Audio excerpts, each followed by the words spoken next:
ಇದು ನೋಡಿ ಕೊರ್ಲ್ ಚಿತ್ರಾನ್ನ ತುಂಬಾ ರುಚಿಯಾಗಿತ್ತು. ಆರಾಮಾಗಿ ತಿನ್ಬೋದು. ವೆಯ್ಟ್ ಲಾಸ್ ಮಾಡೋರು, ಡಯಾಬಿಟೀಸ್ ಇರೋರು ಎಲ್ಲರೂ.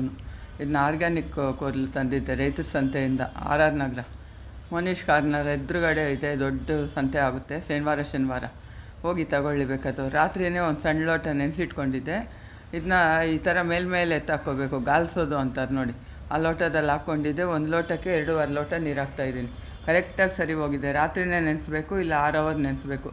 ನೋಡಿ ಎಷ್ಟು ಉದ್ರಾಗಿದೆಯೋ. ಚಿತ್ರಾನ್ನ ಮಾಡ್ತೀನಲ್ಲ, ತೋರಿಸ್ತೀನಿ ಇದರಲ್ಲಿ ನೋಡಿದ್ರೆ ಹಂಗೆ ಗೊತ್ತಾಗೋದು. ಮತ್ತು ನೋಡಿ ಬಾಣಲೆ ಇಟ್ಬಿಟ್ಟು ಎಣ್ಣೆ, ಸಾಸಿವೆ, ಕಡಲೆಬೀಜ, ಉದ್ದಿನಬೇಳೆ, ಕಡಲೆಬೇಳೆ, ಕರಿಬೇವು, ಹಸಿಮೆಣ್ಸಿನ್ಕಾಯಿ ಹೆಂಗೆ ಬೇಕೋ ಹಂಗೆ ಕಟ್ ಮಾಡಿ ಹಾಕ್ಕೊಳ್ಳಿ. ನಾನು ಕ್ರಾಸ್ ಕಟ್ ಮಾಡಿದ್ದೀನಿ. ಇದೆಲ್ಲ ಫ್ರೈ ಆದಮೇಲೆ ಉಪ್ಪು ಸ್ವಲ್ಪ, ಅರಿಶಿನ ಸ್ವಲ್ಪ ಹಾಕ್ಕೋಬೇಕು. ಹಾಕ್ಕೊಂಡು ಫ್ರೈ ಮಾಡಿಬಿಟ್ಟು ಬಟಾಣಿ ಬೇಯಿಸಿ ಹಾಕ್ತಾಯಿದ್ದೀನಿ. ಇದು ಹಸಿದು ಹಾಕಿದ್ರು ಫ್ರೈ ಆಗ್ತಿತ್ತು, ಏನೋ 2-3 ಸತಿಯಿಂದ ಗಟ್ಟಿ ಇತ್ತು, ಅದಕ್ಕೆ ಸ್ವಲ್ಪ ಬೇಯಿಸಿ ಹಾಕ್ತಾಯಿದ್ದೀನಿ. ಇದೆಲ್ಲ ಎಷ್ಟು ಬೇಕೋ ಅಷ್ಟು ಹಾಕ್ಕೊಂಡು ಕಲಿಸ್ಕೊಂಡು, ನಿಂಬೆಹಣ್ಣು ಅರ್ಧ ಹೋಳು ಹಿಂಡ್ಕೊಂಡು, ಕಾಯಿ ತುರಿ ಸ್ವಲ್ಪ, ಕೊತ್ತಂಬರಿ ಹಾಕ್ಕೊಂಡು ಬಡ್ಸ್ಕೊಂಡು ತಿನ್ಬೇಕು. ನೋಡಿ ತುಂಬ ಚೆನ್ನಾಗಿರುತ್ತೆ. ಈ ಮಿಲೆಟ್ಸದು ತೋರಿಸಿ ಅಂತಾಯಿದ್ರು. ಇನ್ಮೇಲೆ ತೋರಿಸ್ತೀನಿ ಎಲ್ಲನೂ. ಮಾಡ್ಕೊಳ್ಳಿ ಯಾರ್ಯಾರಿಗೆ ಬೇಕೋ ಎಲ್ಲನೂ. ನೋಡಿ ಮಜ್ಜಿಗೆ ಮೆಣಸಿನ್ಕಾಯಿ ಹಂಚ್ಕೊಂಡು ಮಾಡಿದ್ದೀನಿ. ಮಜ್ಜಿಗೆ ಮೆಣಸಿನ್ಕಾಯಿ ವೀಡಿಯೋ ಹಾಕ್ತೀನಿ,